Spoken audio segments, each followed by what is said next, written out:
This is the new Volvo XC90. It's kind of like one of those biohackers, you know, those people who try to defy aging by taking loads of supplements. You see, you're looking at it and you go, has it changed that much? Well, it hasn't really, because a lot of the body panels are the same as they were before. This car was originally released back in 2015, and while it's had one facelift, it's now had another facelift. And I'm going to see if I can point out the differences that Volvo have made to it.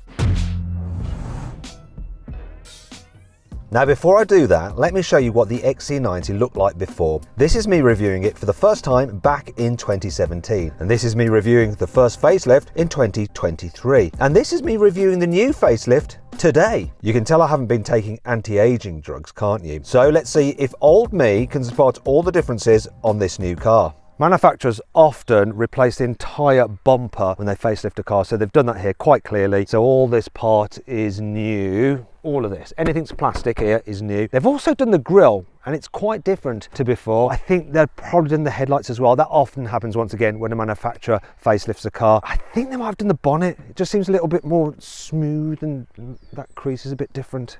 If my memory serves me well. Let's move down the side. They do less down the side because these body panels, they just tend to leave them because they're quite expensive to do too many body panels, and they are specifically fixed to the car's what's called the hard points, which is the actual structure of the car, rather than the plasticky bits, which aren't. So they would be more expensive to change, so they haven't been changed. Alloy wheels are easy to change, so there'll be new alloy wheels. Sizes on these look like 20s. Oh, no, got it wrong, 21s. I wonder if you can get 22s. Can you get 22s? It turns out you can. They look like this, but they're a £795 option, and they're only available on the top spec Ultra model. They could change the door mirrors, but they probably... Oh, is that new? I'm gonna say that's new. This bit's new, slightly different to before. I mean, you used to be able to get roof bars and satin and different trim around there, so not that. At the back, they sometimes do tail lights, but I don't think they've done the tail lights. This looks the same, and it's just the rear bumper again. That's it. That's what I think's different. Although I did spot something else. Actually, before I show you that, I think this paint is new. I don't think they did this purple paint before, but this is what I mean. That's a new Volvo badge. I'm not sure if I like it. Lots of manufacturers have altered their badges in the last few years. Here's some of the examples that I think look better now, and some that look worse. I think the new Volvo logo sits somewhere in the middle. Besides the new badge, I was right about the front bumper, grille, headlights, bonnet, wheels, chrome trim and paint, which Volvo actually calls mulberry red. But I was wrong about the rear bumper. That hasn't changed. But can I get it 100% right about changes to the inside? Right away, I can see one thing that is definitely new, and it's this screen. So it now sticks out from the dash, and it appears to be running Android Auto, like you get in a Polestar, because obviously Polestar is related to Volvo because they're both owned by sister company Geely. So let's have a look at this. It's quite easy to get into the different menus. You've got your climate control through there, which is a bit annoying. There's no physical controls for the climate control. You have to do it through the screen. It's quite responsive, and I think it's better than the previous system they had in the old car. Let's have a look at the digital driver's display. Wait a minute, I can't get it up. Oh. I mean, I can't get the display up. There we go. That looks the same as before. So you have various information in there, your map for your navi, and then your dials. It's a bit dark and dingy though. I don't like the display all that much. Wish they'd changed that, but they haven't. This area looks slightly different. It's like the same but different. So they've changed this. We've got wireless charging pad there for the mobile phone. You used to be able to get this crystal gear selector in the old car, and I do like that. The door cards look similar, but maybe slightly different, and the steering wheel, it's the same again. It's like almost the same, but I think that bit is new. Other than that, it feels very much like the old car, but it is subtly different. I guess that's what they're going for. The seats feel the same structure, and I like this about them. Look, if I press a button down on the seat, it should bring up a menu on the screen. There we go. And then I can alter various things. So I can change the under thigh support by pressing this. Oh, that's good. And it's even got massage function as well. And you can operate the passenger seat just the same way. I think the materials might be slightly different. You used to be able to get a wool interior. I really like that. James, can you still get the wool? No, afraid not. Why the heck did they get rid of that? It was like, Volvo, what are you doing? That was really, really nice. Maybe no one bought it, they just went for the leather instead. Also, this seems slightly different. It used to be open pore wood. I think it still is. I hope it still is, and it's not plastic. That brings me on to the quality in here. So, yeah, it's generally pretty nice, but then as you go lower down, the scratchy plastics down there. What about the glove box? No, that's soft touch and squidgy. Speaking of which, how do you get into the glove box? I think they've changed this, isn't it? It must be through this screen. So let's go car. Quick controls, come on. Reduce lob, headrest fold. That's for the back seats, so you can see out. Where the heck is the glove box? But no, there it is. Oh no! I think it was like that on the old car. Was it like that on the old car, James? You don't know either, do you? No. Yes, it was. Well done me, I spotted all the changes, and that brings me on to practicality. So the glove box itself is pretty large and it's lined with felt, so things don't rattle around. You can fit a big bottle in there, and there's even more space in the shelf just on there. There's some decent space under the center armrest, and it encloses your USB port there. There's another one there and a 12-volt socket. Underneath this sliding cover, you have some cup holders, so that's for your smaller bottles. And then this one is for your larger bottles there. And I guess that's where you'll keep your Volvo key. The door bin's actually big enough for a really large bottle. Plus you've got some extra little storage in here. However, it feels a bit cheeky that Volvo charges you £51 for a sunglasses holder, even on top specification models. What's that all about? Speaking of money, I bet this Volvo XC90 has gone up in price slightly. It's probably going to start around about £65,000. Is that right, James? It's bang on. 65. Bang on. How can it bang on? Okay. This one, obviously, I imagine this paint is optional, and it's probably a higher spec version, is it? Yep, top spec. Top spec. So how many specs are there? 4. 4? It's a lot of specs. It's going to be 75 grand. 78, just under. Okay, sorry. That's a lot of money, isn't it? Right, let's have a look at some of the kit that it's actually got on it then. Believe it or not, this full-length sunroof is not only available on this top spec version. You also get it on every single model but the entry level. However, some things that are reserved for the very top spec, things like this, look, the Baz and Wilkins stereo here. And it's got this cool feature, if I can find it. Where is it? I'm sure they had this on the last one. What do I do? Go to where's settings, sound. So you have full Dolby surround sound. It's amazing. There's something else as well, James, isn't there? Massage function. That's only on this top spec car as well. Oh, let's check. Yes, you can open the sunroof. It's good. Should always have a sunroof that you can open. I like a pano roof, but it's better when they're open too. Look, do it the full length. You want the full length, don't you? Sorry about that, I couldn't resist it. But what we really need to know is just how big this car is in the back. Well, here in the middle row, knee room's good, headroom's good. The front seats are raised up so you can slide your feet underneath. Though I did just do this, I slid my foot too quickly and whacked my shin on the back of this. Other people are gonna do that, you know. That is a bit annoying. You can recline these seats. That's not bad actually, and you can slide them forwards or backwards. Now we're going to try out the very back row and see if you can get comfortable in the middle row at the same time in a moment. But first, I want to show you a couple of things here. I guess, yes we do, we have an armrest, and I like the fact that the cup holders are covered. That doesn't always happen on quite a few cars. This central seat operates individually to these other seats, which means, right there, look, you got this feature to it.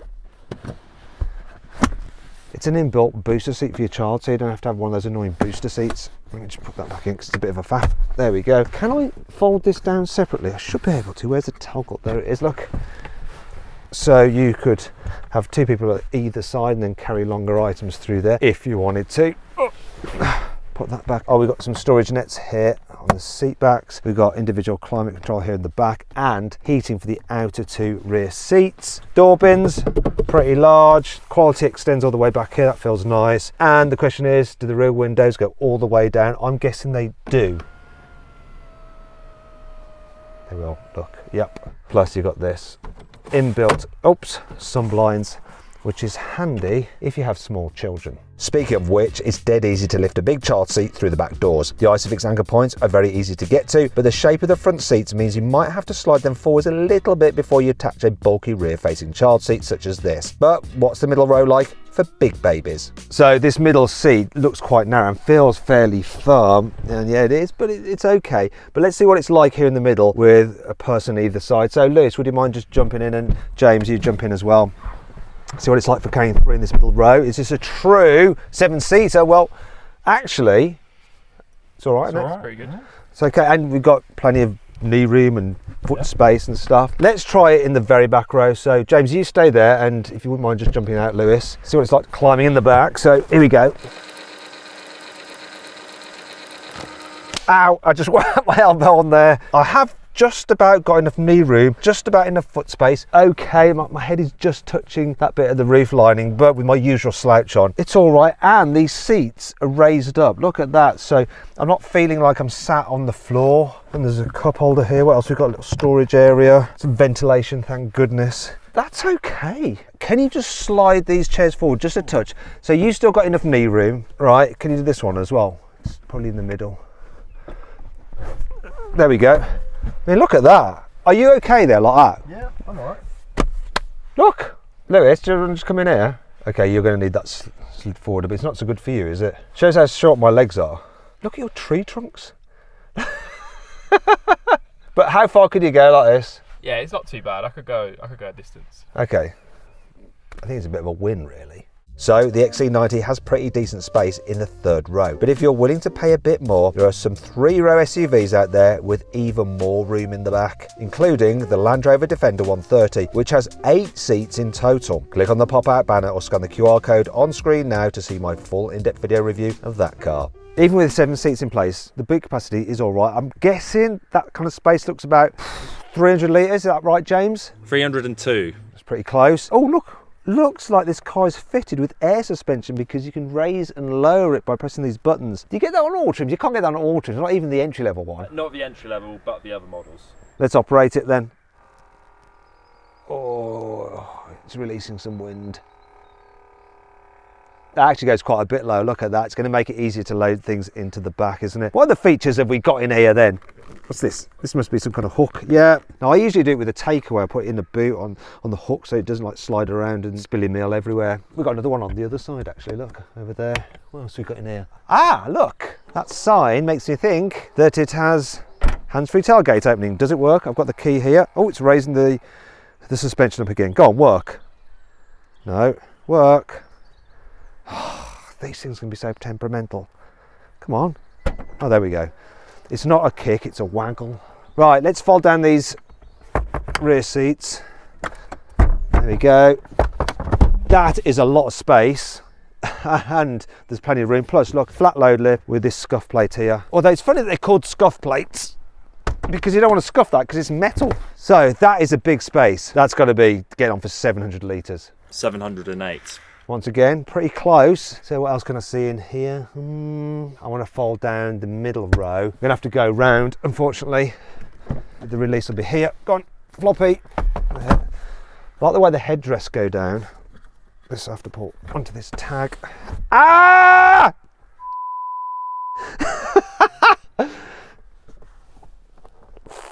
James, can you help me? I've broken my finger. Do it gently. What is it? Just that is bit of a design flaw. You should have done the other seat while you were there. No. You have a lot to learn, young Padawan. Oh. That's right. And then look at that. I mean, you basically got a van. That's really good. And yeah, there is a bit of a space there, a bit of a gap. But can I just push this all the way through with that? It catches just about. There we go. That is fairly blooming practical, isn't it? So, filling this car with luggage isn't going to give you a headache. But what about choosing which engine to go for? Well, it's actually dead simple. There are only 2 of them. This guy has a 2-litre 4-cylinder petrol engine with 250 horsepower. It's a mild hybrid, so it doesn't have any electric-only range, but Volvo does offer a plug-in hybrid version as well. This uses the same basic petrol engine, but adds a much bigger, more powerful electric motor. In total, the plug-in hybrid XC90 delivers 455 horsepower. Plus, Volvo says it can manage 44 miles in EV-only mode. Both versions of the XC90 come with all-wheel drive and an 8-speed automatic gearbox, and I'll see how quickly this 250 horsepower XC90 can go from 0 to 60 miles an hour in a bit. But before that, I've just noticed a problem. Have you noticed how high the bonnet opens to? Look, I can't reach it. Lewis, you're taller than me. Let's see if you can. Go on.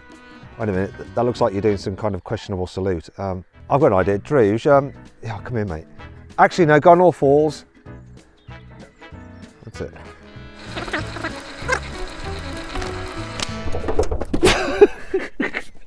I'll get there in the end. Oh, there we go. It's ridiculous. I totally get why people buy these big cars even to drive around town, because you sit just high up in it. You're not as high as in a Range Rover, but it's noticeably higher than other cars, so you get a good view out. Actually, it's surprisingly easy to navigate for such a long car. Helps that the back window is huge, and you've also got some extra little windows in the very back, so when you're like filtering like that, you can see well. But actually the headrests do get in the way. However, if I go into here and go into, where is it, settings, can I do it while driving, and go into controls, headrest fold, hit that button. Yeah, that's better. I can see better now. The steering in this car is really light, which is good for manoeuvring. Speaking of which, let's see how manoeuvrable this thing is. Right, I'm going to do a U-turn here. We've got the cameras up already. Let's go to a different view. Oh, it's going to stick with that view. But let's see if I can make it round. How tight a turn can I do? I'm not feeling hopeful. No, I've cocked it. Oh, that was so close. No, no. No. If that car hadn't been parked there, I'd have been okay. Oh, let's see if I can do it from this point here.